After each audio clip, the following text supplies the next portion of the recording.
Welches Jahr? Wo geht es zur Reichskanzlei? Such den eigenen Platz, Mann. Seorang tokoh legendaris yang sungguh amat sangat tidak bijaksana dalam periode kepemimpinannya pernah berteleport jauh ke masa depan, yaitu masa modernisasi yang telah mengglobal. Beliau lebih dikenal sebagai Adolf Hitler. Cari tahu yuk, ngapain aja Pak Hitler di masa depan? Let's get started.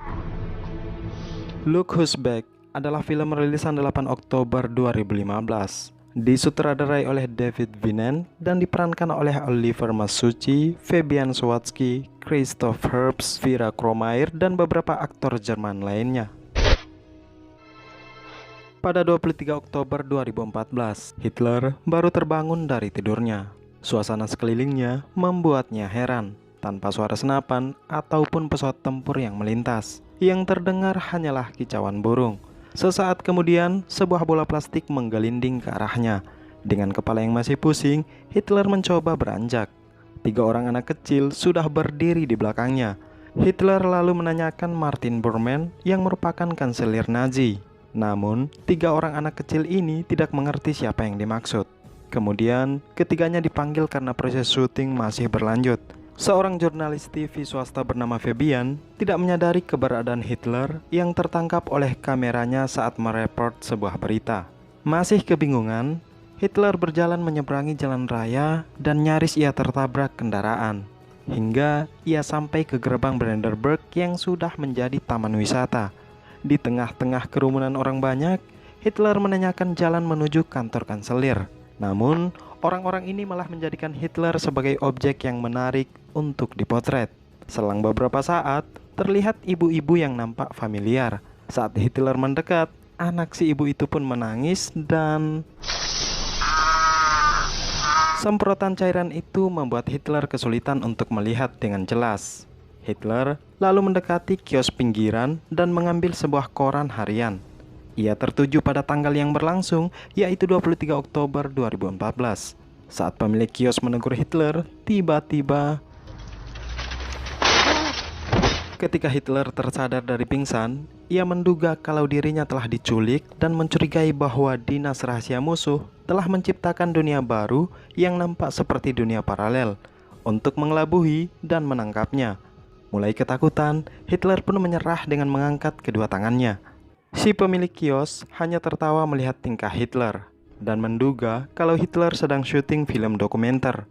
Hitler menanggapi kalau penampilannya sehari-hari memang seperti itu dan memperkenalkan dirinya adalah Hitler. Lagi-lagi, si pemilik kios beranggapan kalau beliau sedang bergurau. Der wahnsinnig. Hitler mulai menggali informasi melalui setiap koran yang dibacanya. Pada sebuah koran yang menampilkan dirinya, ia mengetahui kalau orang-orang mengira dirinya telah lama mati, sehingga banyak bermunculan tokoh amatir yang memperagakan kepribadiannya.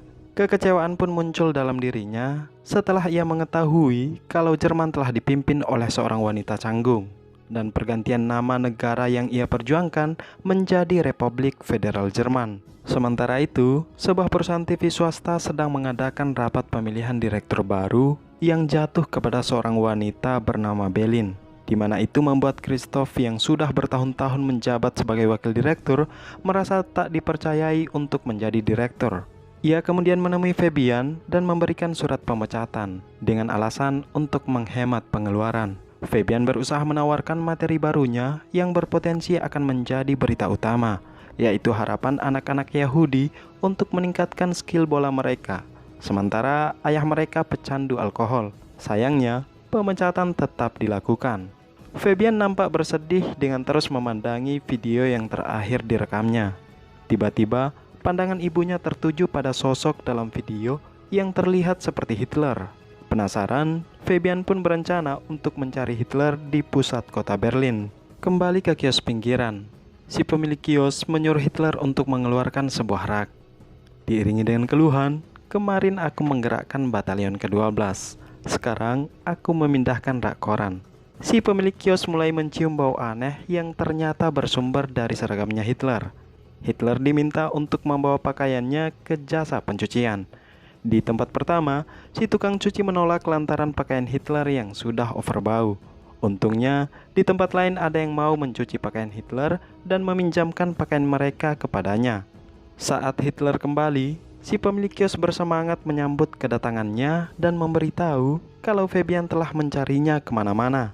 Fabian pun mulai memperkenalkan diri dan sedikit meniru cara Hitler berbicara. Hitler lalu melanjutkan dengan membahas persekutuan antara Polandia dan Rumania untuk mengalahkan Jerman. Namun keduanya malah beranggapan bahwa Hitler pandai berakting. Fabian kemudian berjanji akan membuatnya tenar selama berperan sebagai Hitler. Setelah itu, Fabian bercerita kepada ibunya terkait pertemuannya dengan sosok yang benar-benar mirip dengan Hitler. Ia juga meminjam mobil ibunya untuk dipakai selama seminggu. Melihat mobil yang digunakan Fabian, Hitler sempat khawatir karena sepertinya mobil tersebut tidak layak dibawa ke medan tempur.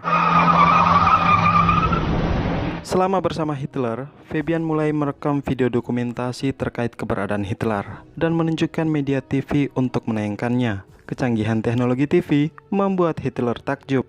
Dia kemudian berinisiatif untuk menjadikan TV sebagai media propaganda. Berlanjut, di mana Hitler mulai melakukan eksperimen sosial dengan lontaran pertanyaan-pertanyaan terkait politik, demokrasi, dan sistem pemerintahan yang diterapkan di Jerman. Eksperimen tersebut bukan hanya ditujukan kepada orang awam, namun juga kalangan ningrat. Seusai itu, mereka mendatangi peternakan anjing. Saat Fabian mewawancarai pemilik peternakan, Hitler malah dibuat sibuk oleh serangan anjing kecil dan... Di kondisi berbeda, ketika Fabian menghubungi Christoph bahwa ia sedang membuat film dan meminta bantuan sokongan dana. Akan tetapi, Christoph malah mematikan ponselnya. Sementara Hitler kembali berulah, yaitu memecahkan kaca mobil ibunya Fabian. Semakin pusing, Fabian sedikit kesal karena mereka tidak mempunyai uang lagi. Hitler pun memutuskan untuk membuka jasa pelukis. Setiap orang yang dilukis Hitler hanya tertawa terbahak-bahak saking indahnya lukisan Hitler. Die sie dann weinen werden. Hari demi hari berlalu, Fabian dan Hitler telah berjumpa dengan banyak orang. Kehadiran Hitler mendapat sambutan yang baik dari setiap orang yang mereka jumpai. Fabian kemudian memberanikan diri mendatangi Christoph dan memperkenalkan Hitler. Saat Christoph mengajak Fabian untuk bicara empat mata, Hitler langsung memasuki ruangan meeting. Di ruangan ini, Hitler mengutarakan gagasannya terkait bangsa Jerman ke depan. Orang-orang yang ada di situ hanya ketawa melihat gaya bicara Hitler. Direktur Berlin merasa tertarik dengan kepribadian Hitler dan akan menempatkan Hitler ke sebuah acara TV komedi. Saat itu juga, Fabian kembali diperbolehkan untuk bekerja. Christoph lalu menunjukkan ruangan kekaisaran baru Hitler dengan bantuan sekretaris Kromayer. Kromayer membimbing Hitler untuk belajar mengoperasikan komputer dan memperkenalkan internet yang akan membuatnya terhubung dengan dunia. Berlanjut ke sebuah acara komedi Crash Alter, di mana seorang aktor berperan sebagai presiden Amerika berkulit hitam dan beberapa orang wanita muslim untuk menggambarkan situasi politik saat ini. Kemudian, acara selanjutnya diisi oleh Hitler. Semua penonton awalnya terdiam melihat sosok Hitler yang berseragam lengkap. Setelah beberapa menit, Hitler pun mulai berbicara terkait siaran-siaran sampah yang ditampilkan di TV dan berjanji akan terus berjuang melawan TV yang berpotensi pada pengaruh buruk. Pernyataan Hitler tersebut membuat penonton bersorak. Seusai acara itu, beberapa penonton meminta tanda tangan Hitler. Seorang komedi yang tidak nyaman dengan keberadaan Hitler mulai mengamuk yang membuat dirinya harus diseret keluar. Berlin dan Christoph akhirnya memutuskan untuk menayangkan Hitler di semua acara televisi. Bahkan, beberapa YouTuber pun mempublish keberadaan Hitler yang membuatnya semakin terkenal. Popularitasnya itu dijadikan sebagai kesempatan emas untuk mengubah sistem pemerintahan di Jerman. Ia kemudian mendatangi Ketua Umum Partai Nasional Demokrat dan menanyakan terkait mobilitas produk dan warga Polandia di Jerman. Tidak mendapat jawaban yang memuaskan, Hitler pun meluapkan amarahnya. Die Bewegung Jahrzehnte zurück. Sementara itu, Direktur Berlin didatangi oleh jaksa dan polisi yang menyampaikan keluhan dari beberapa pihak atas pernyataan-pernyataan Hitler yang mengandung ujaran kebencian. Namun, mereka tetap mengizinkan penayangan acara Hitler. Menyikapi hal itu, Berlin kemudian berbicara empat mata dengan Hitler dan meminta agar Hitler menceritakan latar belakangnya. untuk memastikan bahwa mereka tidak berurusan dengan Hitler yang sebenarnya. Akan tetapi, setiap kali Hitler menjawab, jawabannya itu selalu dianggap lelucon. Di sisi lain, Kromayer memberitahu Christoph terkait permintaan ganti rugi atas kematian anjing kecil yang pernah ditembak Hitler saat pembuatan film bersama Fabian, hingga pada sebuah acara TV di mana Hitler tengah diwawancarai. Si pewawancara kemudian memperlihatkan rekaman video penembakan terhadap anjing kecil. Kemunculan video tersebut dilatar belakangi oleh Christoph yang bermaksud untuk menggeser Belin dari jabatannya, dan Belin pun dipecat dari jabatannya dan digantikan oleh Christoph. Sedangkan Hitler dan Fabian kembali ke rumah ibunya Fabian. Di sini Hitler menulis sebuah buku terkait awal mula terjebaknya ia di tahun 2014. Fabian meminta Belin untuk kembali membuat film yang diadaptasi dari buku Hitler. Singkat cerita, Hitler kembali mendapat kepercayaan dari masyarakat Jerman melalui buku yang ia tulis. Ia juga memberikan sumbangan terhadap perlindungan hewan untuk menebus kesalahannya. Di saat bersamaan, Christoph dibuat pusing oleh penurunan rating TV mereka. Salah seorang staf kemudian mengajukan agar sebaiknya mereka mengambil alih pembuatan film baru Hitler yang diadaptasi dari kisah Hitler sendiri. Tanpa menunda, Christoph akhirnya mendatangi lokasi syuting yang dimaksud.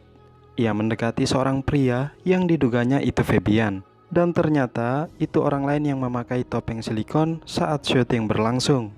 Christoph lalu bernegosiasi dengan Fabian untuk menayangkan film yang sedang mereka buat dengan bayaran yang cukup menggiurkan. Berlanjut ke rumah Kromayer, di mana Fabian memberitahu tawaran dari Christoph. Tiba-tiba, neneknya Kromayer menoleh saat mendengar suara Hitler. Si nenek rupanya masih mengingat bahwa itu adalah Hitler. Ia kemudian mengungkapkan bagaimana kejamnya Hitler saat memimpin Nazi Jerman. Saat perjalanan kembali, Fabian mulai kepikiran dengan ucapan neneknya Kromayer. Ia lalu meminta Hitler untuk berhenti memerankan karakter Hitler yang sebenarnya selain demi kepentingan syuting film.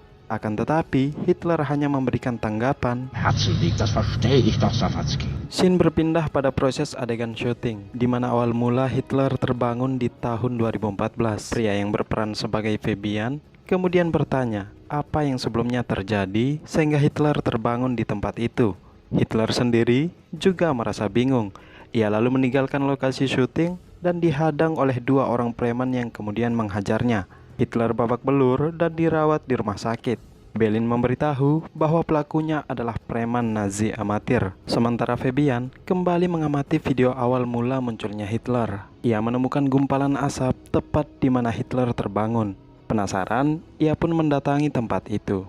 Dan ternyata, tempat itu adalah lokasi sejarah bunker Nazi. Bergegas ia pergi ke rumah sakit untuk mencari Hitler. Namun Hitler sudah dipulangkan. Fabian pun mengatakan kepada Belin kalau pria yang mereka duga hanya memerankan karakter Hitler, ternyata dia Hitler yang sebenarnya.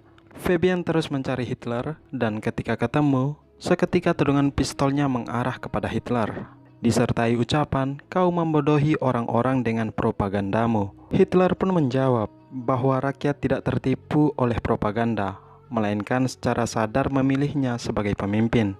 Tidak peduli dengan itu, Fabian pun menembaknya. Hitler terjatuh dari atas gedung. Anehnya, saat Fabian melihat ke bawah, tiba-tiba saja Hitler sudah berdiri di belakangnya, sembari berkata, kau tidak bisa menyingkirkanku. Aku adalah bagian dari kalian semua. Di scene ini, saya tertipu. Ternyata ini proses syuting yang berlangsung. Setelah mengakhiri syuting film terbarunya, Hitler bersama rekan-rekan mengenang jasa-jasa Fabian yang baru saja meninggal. Yang di dalam film tidak diketahui bagaimana Fabian meninggal.